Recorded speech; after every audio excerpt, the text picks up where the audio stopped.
Nagsampa ng reklamo at pinadidisbar ni Senator Chis Escudero ang isang abogado kasunod ng mga malisyosong post nito sa social media. Kabilang sa mga tinutukoy ng Escudero ang mga serye ng pag-aakusa, paninirang puri, mga akusasyon na nakakasira raw sa kanyang dangal. Alamin ang detalye sa pagbabalik ni Criza Lopez.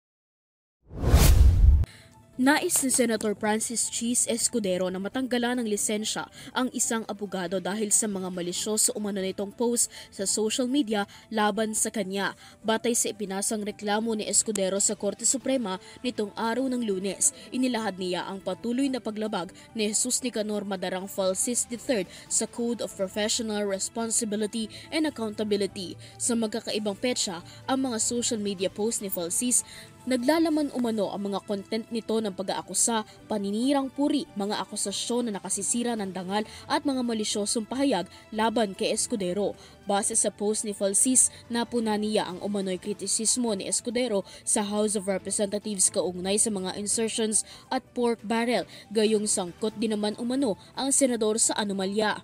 Sinabihan din ni Falsis bilang worst Senate President in the Philippine history at nabubulok na keso si Senator Escudero. Batay sa reklamo ni Escudero na isinumite sa Korte Suprema, pagiging irresponsable at walang ingat na pag-uugali ang ipinapakita ni Falsis na nagiging kahiyahiyang halimbawa kung paano dapat ang kilos ng isang abogado. Samantala, ibinahagi ni Falsis ang isang court ruling na ipinagbabawal ang pagsasapubliko ng disbarment proceeding.